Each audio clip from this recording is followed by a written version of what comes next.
సహోదరి సహోదరుడా, దేవుని వాక్యాన్ని విందాం. ఆదికాండం 11వ అధ్యాయము 1 నుంచి 9 వరకు రాయబడిన యథార్థమైన సంఘటన. ప్రజలందరూ బాబేలు అనే ఒక గోపురాన్ని కట్టారు. అక్కడే యెహోవా భూజనులందరూ భాషను తారుమారు చేశారు. అక్కడి నుండి యెహోవా భూమి అంతటిని వారిని చెదరగొట్టెను. దేవుని చిత్తానికి విరోధముగా అహంకార కార్యములను అక్కడ ప్రజలు చేశారు. దానికి కారణముగా గందరగోళానికి దారి తీసే. బాబేలంటే గందరగోళం అని అర్థం. గందరగోళం అనేది దేవుని తీర్పుగా రావచ్చు. దేవుడు మన ఉద్దేశాలను పరీక్షిస్తాడు. చిత్తంలో లేని వాటిని నిలిపివేస్తాడు. దేవుని బిడ్డలారా, గమనించండి. దేవుడు మనతో మాట్లాడుచున్న మాటలను విందాం. బాబేలు తర్వాత షేమ్ అనే వంశావళి వారు అక్కడి నుంచి బయలుదేరారు. వారు అహంకారమైన గోపురాన్ని సినారు మైదానములో వదిలివేసి అర్థం కాని భాషలతో మాట్లాడుకుంటూ, ఇది దేవుని నుండి వచ్చిన తీర్పు, కానీ ఒక కొత్త ఆరంభం కూడా. హాము కుమారులైన కానానీయులు గొప్పతనము, అతిశయము, ఆధిపత్యం కోసం కొత్త దేశాలను అన్వేషించటానికి వారు రోజులు, వారాలు, బహుశా సంవత్సరాలు కూడా నడిచారు.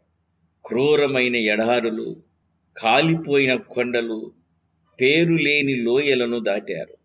అనుకోకుండా ఒకరోజు వారికి ఒక మంచి ప్రదేశం కనపడింది. దాని పేరే జోర్డాన్ లోయకు చేరుకున్నారు.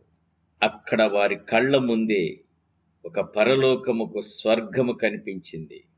ఆ ప్రాంతమంతా పచ్చని సారవంతమైన మైదానం, చెట్లు ఫలాలతో నిండి ఉన్నవి. ఫలాలన్నీ పంటలతో ఫలించి ధాన్యపు వాసనతో వారిని ఆహ్వానించాయి. ఆ ప్రాంతం మధ్యలో నుంచి ఒక చక్కని నది కూడా ప్రవహిస్తూ ఉంది. దానిని చూసి వారు అక్కడ ఒక పట్టణమును లేపుదాము, ఒక పట్టణమును కడదామని వారు సంకల్పం చేసి సొదొమను అనే పట్టణము నిర్మించటానికి వారు పూనుకున్నారు. ఆ పట్టణమును నిర్మించటానికి వారి సంకల్పము చాలా గట్టిగా ఉంది. ప్రతి ఒక్కరూ కఠినమైన శ్రమను, చెమటను ఓర్చి తన రక్తముతో, అగ్నితో నిర్మించబడ్డది సొదొమ గొమొర్రా.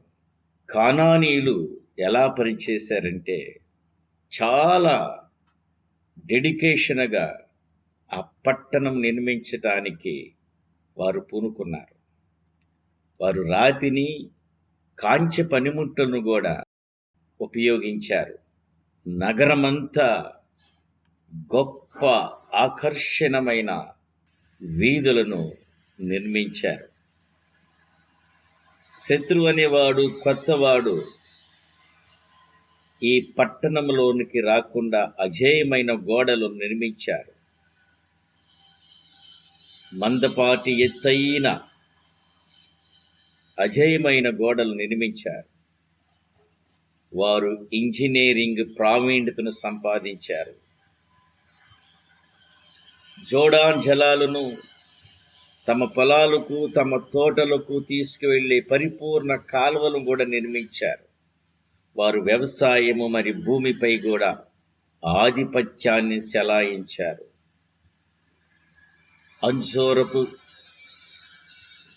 ఖర్జూరపు, బార్లీ, ద్రాక్ష, అవిసి అనే గొప్ప పంటలను విస్తారముగా పండించటము ప్రారంభించారు.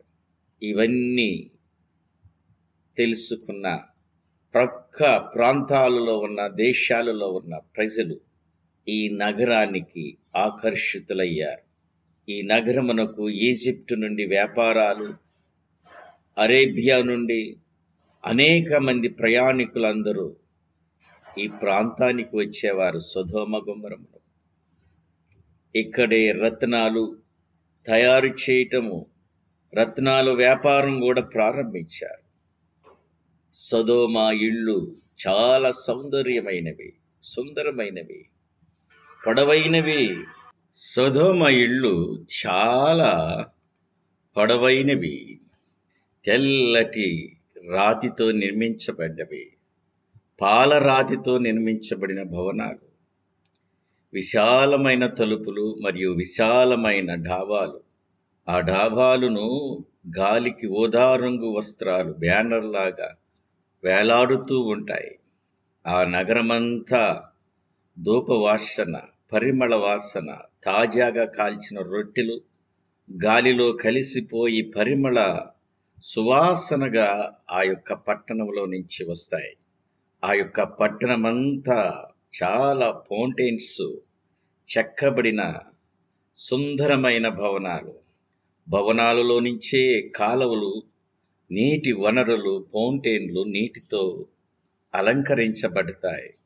వేలాడే తోటలు, సంగీత కళాకారులు, ఇలాగా నృత్యాలు, అనేకమైన వాయిద్యాలతో రాత్రిపూటంతా నగరమంతా వెలుగులతో, నృత్యముతో, సంగీతముతో, ఆనందముతో మరియు మితిమీరిన వాటితో కూడా వెలిగిపోతున్నవి. ఆ నగరము చాలా ధనికమైనది, చాలా ధనికమైన పట్టణముగా పేరుగాంచినది. వాణిజ్యమే దాని జీవనాధారము. బంగారము, ఆభరణాలు, దంతాలతో చేసిన విలువైన వస్తువులు, విలువైన రాళ్ళు, సుగంధ తైలములు, సుగంధ ద్రవ్యములు, కలిపిన ద్రాక్షారసము.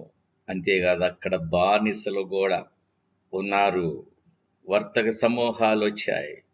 సొదొమలో శిల్పాలను చెక్కేవారు, ప్రతిమలను చెక్కేవారు. దేవతల చిత్రాలు చాలా స్పష్టమైన వివరాలతో చెక్కబడుతున్నవి. అక్కడ వస్త్రములను వేసేవారు, పట్టు వస్త్రములను తయారు చేస్తారు. దర్జీ పని, కుట్టు మిషన్ ఆనాడే అధికముగా, అద్భుతముగా తయారు చేస్తూ ఉండేవారు. సింహాసనాన్ని స్థాపించే సమయం వచ్చినప్పుడు ప్రజలందరూ అత్యంత చాణక్యమైన, అత్యంత ఆకర్షణమైన, అత్యంత ప్రతిష్టాత్మకమైన వ్యక్తిని ఎన్నుకున్నారు.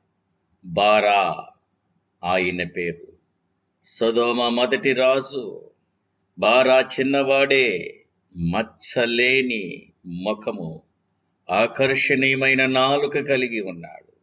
అనైతికతకు సరైనదిగా, సద్గుణములు లేనివాడు. ఆదకరమైన ప్రతిభ, మనోహరమైన చిరునవ్వుతో పరిపాలించడం ప్రారంభించాడు. దాని వెనకాల నిశ్శబ్దంగా ఉన్నతమైన లోతైన అవినీతి దాగి ఉన్నది.